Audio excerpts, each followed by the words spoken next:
Hello, friends. Do you feel like you're balanced? I've got so many things going on that trying to find a balance is kind of weird. What I found is that sometimes you gotta be a little tipsy in order to find balance. I am not talking about alcohol. Today, that's what I'm going to talk about. How do we balance our world, meaning our families, our responsibilities, our dreams, things God's telling us to do, obligations that we have, work responsibilities, financial obligations. How do we balance all of that? Is there a way? So welcome to Leaning In with Ann. This is a live walk and talk that I do. So I am Ann Ferguson, and today I'm a daughter of God. So each day I claim, who am I? What am I? I am what? Today there were so many thoughts that were in my head that I had a really hard time going, what am I going to talk about today? There's this and there's that and there's this and there's that. And I was in my closet getting dressed and I just dropped to my knees. And I said, I don't know what to talk about today. I don't know what you want. So today I am a daughter of God. And I've asked for Him to speak, to teach me about balance as we're talking about this. So I'm a humble follower of Christ. So that's who I am. I would love for you to claim, who are you today? What are you today? The reason why this is important to me is because I have so many things that are going on all at the same time. And every once in a while I get these adages that come into my head that we've all been raised in. I've got so many things that I'm working on at one time. And some of them are desires, some of them are I'm being compelled to do God's work. Some of them are duties, responsibilities, so many things. So what I want the message really to be today, for you to really understand and get, is that balance does not mean having equal weight on all things. So I'm going to say that again. Having balance does not mean having equal weight. I mean attention, time, effort. It's not the case. So Leslie Householder, who is one of my personal mindset mentors, I love her. Not from the, okay, I gotta do this right. So I own a company called Joyful Heart Mentoring, and there are mentors who teach the programs that I've written. And sometimes I call them my mentors. Those are the ones that I've trained. Leslie is the one that's a few steps ahead of me, sometimes several steps ahead of me, but knows how to reach back and show me, like, oh, it's right here. This is what you do right here. So she was talking about writing a book and having 7 children. Can you imagine? I can't even imagine. Like how in the world do you write a book and do with 7 little kids? And she explained that she used to think that being balanced meant having equal weight on all things, the same time and attention and effort for everything. That includes like the attention she gave to each child, her family, her home, and the structure of the home and the cleanliness of the home. And she could never get her book written. But she knew that she was being pulled towards writing her book. So she spoke about the fact that she realized that, ready, if I am equally weighted, let's see if I can move this down, I can. If I have my feet directly under me, and my hips right under me, and my shoulders right under me, I think that I am balanced. It's that alignment, I am balanced. But to walk forward, I have to be unbalanced. I have to put all my weight on one foot and all the weight on the other. And so the point of that is that you can have a season of unbalance, and that's what she said happened, is that she's like, look, husband, this is not forever, but there's a season of imbalance, and I've got to get this done. So she took a few days. She used to get up first thing in the morning before the kids were even awake and would write, or sometimes she would take 2 or 3 days to just get by herself and just sit with no other obligations and just write. That was awesome. But her family and the duties of her family and everything were kind of neglected during that time. But her book was not. And then she would come home from one of those writing retreats and all of her attention would be on the kids. And what we tend to do, what I tend to do, please raise your hand, say me too if this is a you, that when I'm focused on one thing, I feel like I'm abandoning the other and kind of feel bad about it. And so then I'll go to that thing and then I go, oh, I can never get to this thing. I just keep abandoning my dreams. So I'm bouncing from one thing to another off of guilt. Guilt of abandonment. Guilt of not having focus. Guilt of not fulfilling my commitments. Right? All of those kind of things.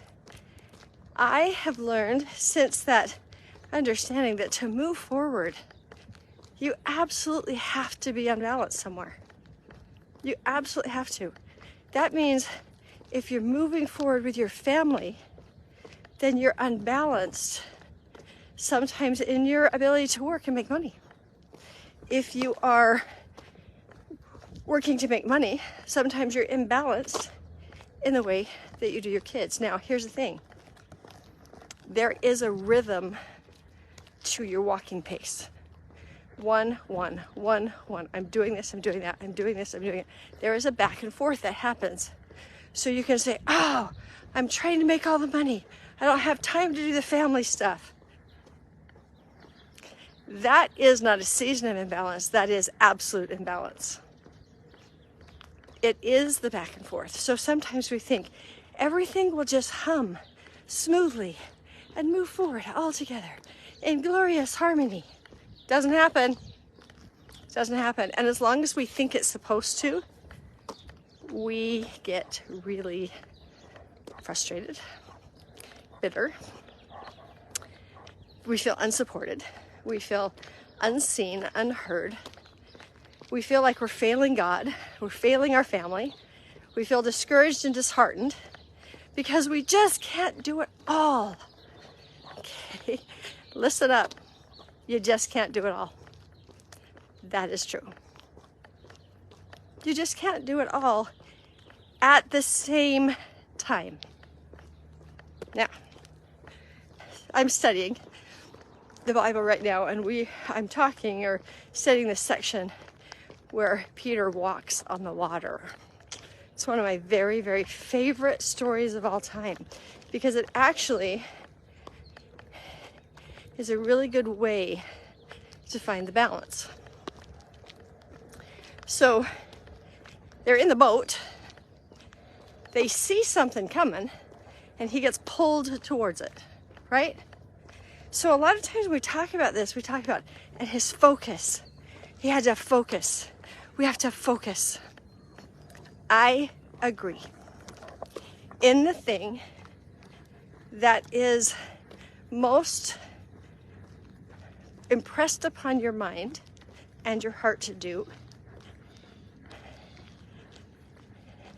And I want to say that very specifically.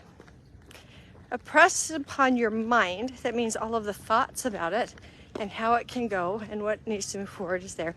The heart is when you're feeling the possibility of it, like you see it done, and you have these, I can do this. Peter stepped out of that water, like he's like, if he's right there, I can do this.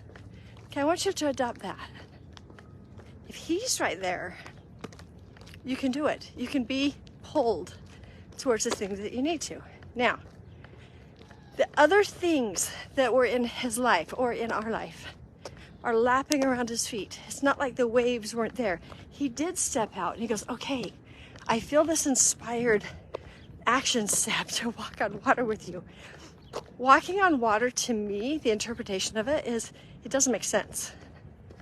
Like, how do you do that when everything else is going around? Like, how do you even do that? When I know I refer back to my divorce a lot. It was my crucible. It was the place that I learned so much. And there was an affair that was going on. And I had a friend who would say, you need to wake up. You need to set your alarm and wake up and look out that window and see if the truck is there. And if the truck is not there, you need to go over to that house. You need to take pictures. You need to do this. You need to do that. And I could have had my balance and my focus on proof. I asked God what? He said, nope, that is not what the focus is. I need you to focus on your children. And I need you to be a good mom tomorrow. So don't go run after that. You need to get your rest and your sleep. I'm going to be with you. And so I had this calm heart as I was walking through this process. I would get frustrated, obviously, and hurt and all that. But as far as what steps I was taking, it was very calm. And I had several people go, I don't understand how you can be so peaceful. Like, don't you know that this is happening? And to me, that was a walking on water kind of moment. I was doing a divorce in a way that was uncommon to the world. I wasn't trying to throw trash around. I wasn't trying to take him down, get revenge. I just was like, and what do I do next, Lord? And what do I do next, Lord? I was walking on the water. When we hear all of the reasons why we can't do it, that's where Peter sunk, right? Guys, that's so real. That is so real to go, there is no possible way I can do this. What am I even doing? Why am I even trying this? Okay, those ideas are not coming from inside of you. They're being planted by an enemy who doesn't want you to walk on water, doesn't want you to know that it's even possible to do that. And what I want you to know is when Peter falls, he didn't fail. He didn't fail. He just went, holy crap, I'm doing something supernatural. Like, oh. And when the Lord immediately reaches his hand and grabs him, he doesn't go, well, I'm going to let you struggle for a while. I'm going to let you think you're drowning so that you will trust me. I'm going to let you panic.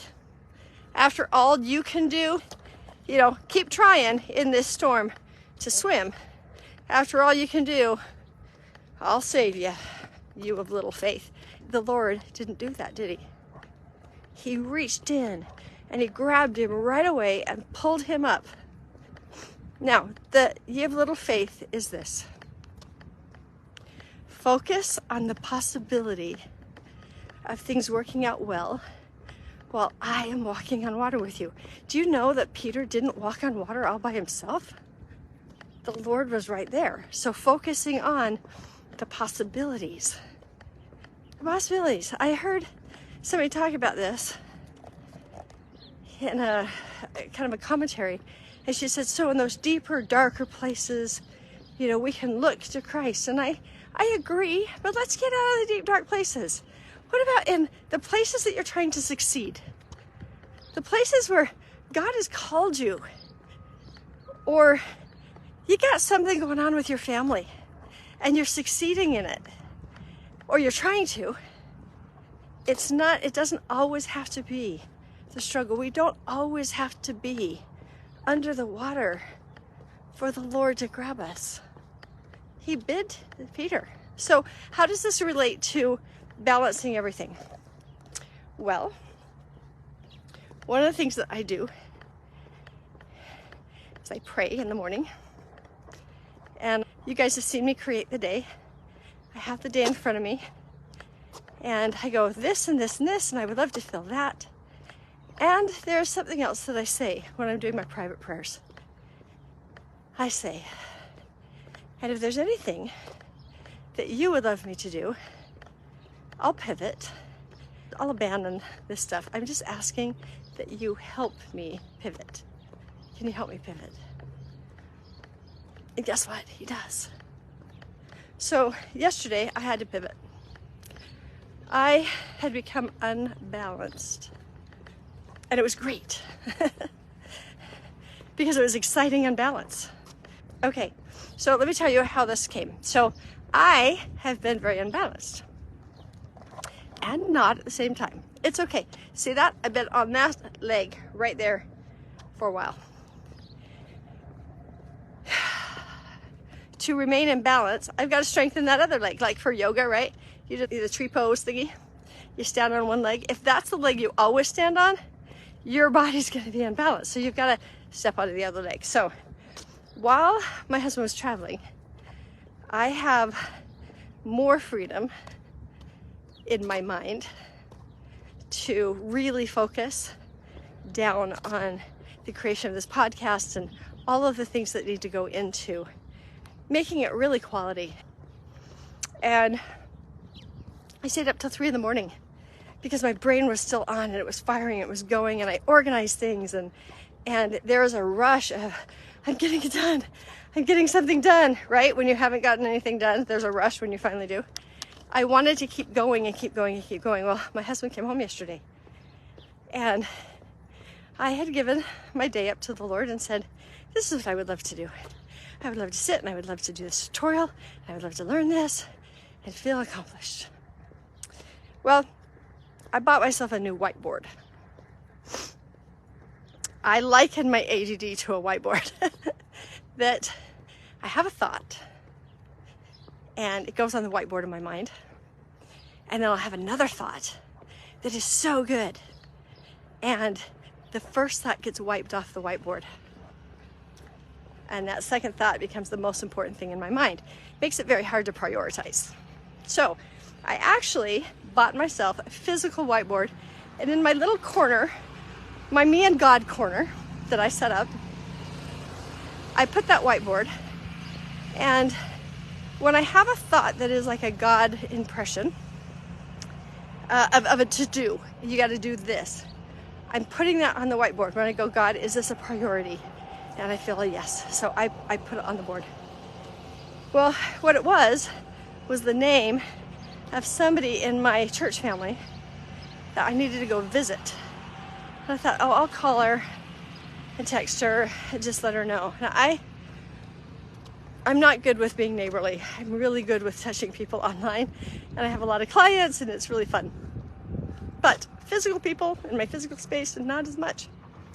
So I got home from my walk yesterday, ready to sit down. I had until 5 o'clock. My husband was coming home at 5.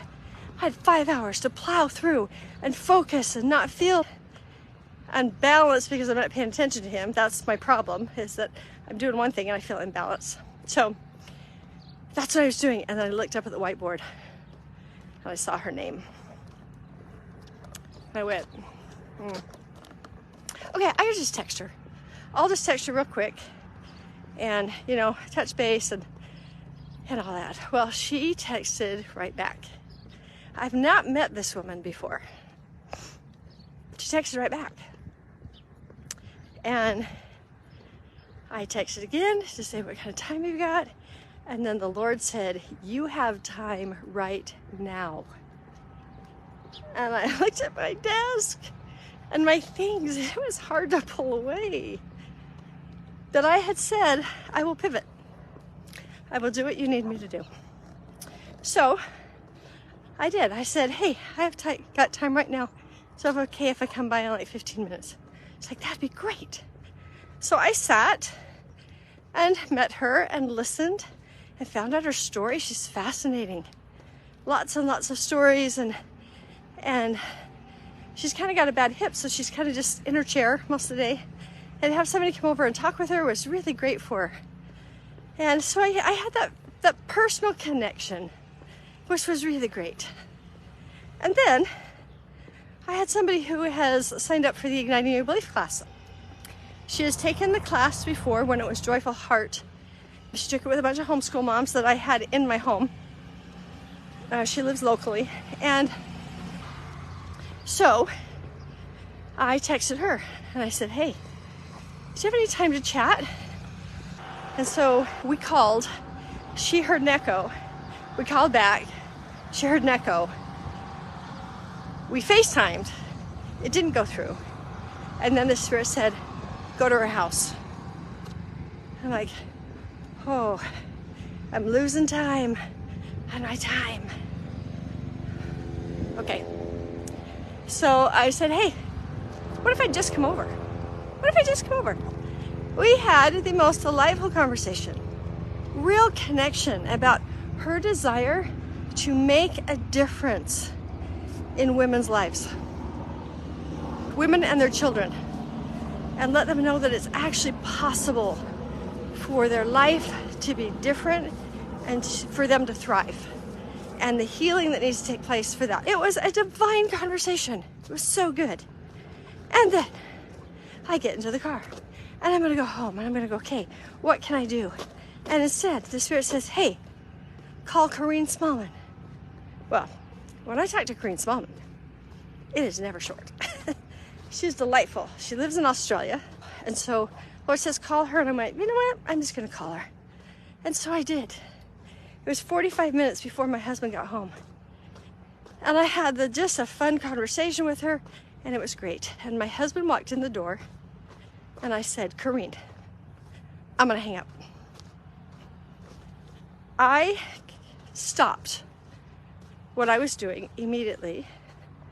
When he came home, I greeted him instead of him finding me working and feeling like I was too busy for him. He returned that with not just coming home, putting his stuff down, saying, I'm tired, and turning on the TV.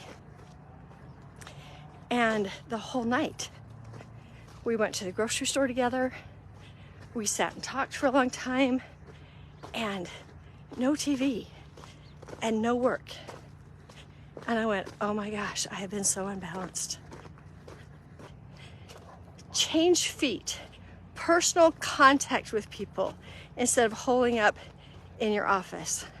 So I nurtured those relationships yesterday. And it was so great to nurture. It just felt so good. So that's why I was thinking about balance today. Because I experienced it. I don't know what today's going to bring yet. I don't know if I'm swinging back into business or not. I am doing some self-care today. And sometimes I got to swing into self-care and let everything else go so I can swing back in. One of the problems that we have, I think, is that there's some adages like, go big or go home. You got to keep your focus on the prize. Don't get distracted. After all you can do, that's when the Savior will come up. So if you're not doing all you can do, he's going to just stand back and watch till you're at your knees, and then he can come, or under the water. Those are beliefs that we are told. And in certain circumstances, they're great. Like the podcast, go big or go home. You know, everybody says, just get started, just start. And in this particular case, the Lord's like, look, I'm going to bring you all this equipment and I need you to learn. I don't know why I need to learn. So I'm not recording podcasts because it's not time yet. So I'm going big. All or nothing. I give it my all, my 100% in whatever I am involved in at the time. My 100%. Absolutely. I do that. I give it my all. And then when I switch, like yesterday, I didn't sit there going, oh, I really need to get to my office. I was in my 100%. That adage I've learned to work for me instead of against me. After all you can do is one of the most misinterpreted scriptures that there is.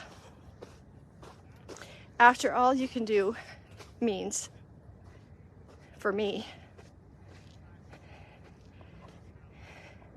it means I will exert all of my strength and he's going to exert the rest. So I've talked before about the idea of a 2-year-old pouring milk and saying, or a 3-year-old or a 4-year-old going, I can do it all by myself. And they pick up the jug and with all of their might and their strength, they do it. And they'll say, I can do it all by myself. And then there's this great big mess that you clean up. But after all that the 4-year-old can do, all of their strength, I can hold the cup so that when they pour, the cup doesn't spill. Or I can support the jug so that it doesn't go all over. I am right there the whole time something is going down to help my children. After all you can do means exert all your effort and he will continue to help you at the same time. So it's kind of like, that is the yoke. My yoke is easy. We can do this easy. My burden is light. Allow me to help you. Allow me to be the Christ. I know more. I've got more power.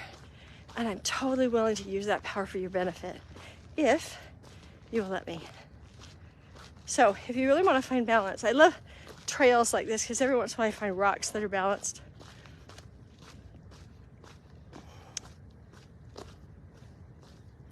When you are doing something and you're focused, stay with it. When you become unsettled, check in and say, God, is this my guilt? And I'm supposed to stay here, or is it not? And then, if it needs to move, say, help me shift. I was writing my joy yesterday. I do that every day. I was writing my joy. And I just said, my joy today is that you helped me shift. You helped me detach from all of the work, all of the thoughts that race because of this work that I'm doing, and helped me get into a space with people. And that mattered because when my husband came home, I was prepared and ready emotionally to have a really cool night with him, where we just spent time together and we didn't exist in the same home. If you want to be balanced, like really balanced, then allow yourself to focus 100% on whatever you're involved in at the time and give the Lord permission to pivot you. Because he's going to say, okay, your weight has gone here long enough. We've touched that thing. We're going to now step over here to move the next thing forward. And then we're going to move here and step it forward and move here and step it forward. Okay? So what I know in my ADD-ness of all the things that I'm doing is that as I'm tipsy, back and forth, I can move so many things forward. One little thing takes... Okay, do you guys remember the childhood game, red light, green light, or Mother May I, where somebody stands towards the wall and they go, Mother, may I take 2 steps? And you're like, no. May I take 3 steps? Yes. Or green, and people walk up, red, and they stop. Green. And there's like different people who are kind of going at different levels. That's what I feel like my goals are, or the projects that I'm working on, is that I will touch something and it'll take 3 steps forward. And then I touch the next thing and it'll take 2 steps forward. And I'll touch the next thing and then I'll go back to the first thing. And it's with me and God. Like we're walking together. We're walking together. So I'm going to wrap this up with, be tipsy with God. Find out what you desire the most. Feel it. If that feels good in that day, make arrangements to head towards it. And sometimes that means that you're changing your mind and you're not doing what you said you would do yesterday. I'm going to say, if you check in with God, it's okay. He has it. He's taking care of the things that needed to be taken care of so that you can focus on this. If you're literally walking with him step by step, touching this, touching that, following him because he's walking in front of you, you don't have to feel guilty, and you can move everything forward. So, get a little tipsy, walk with the Lord, unbalanced, for just a little bit, back and forth, and all things will be for your good and your benefit. I promise, I promise, I promise. I'm so grateful that he knew when to shift me. Trust him. Just trust him. That is it, my friends. I will see you tomorrow.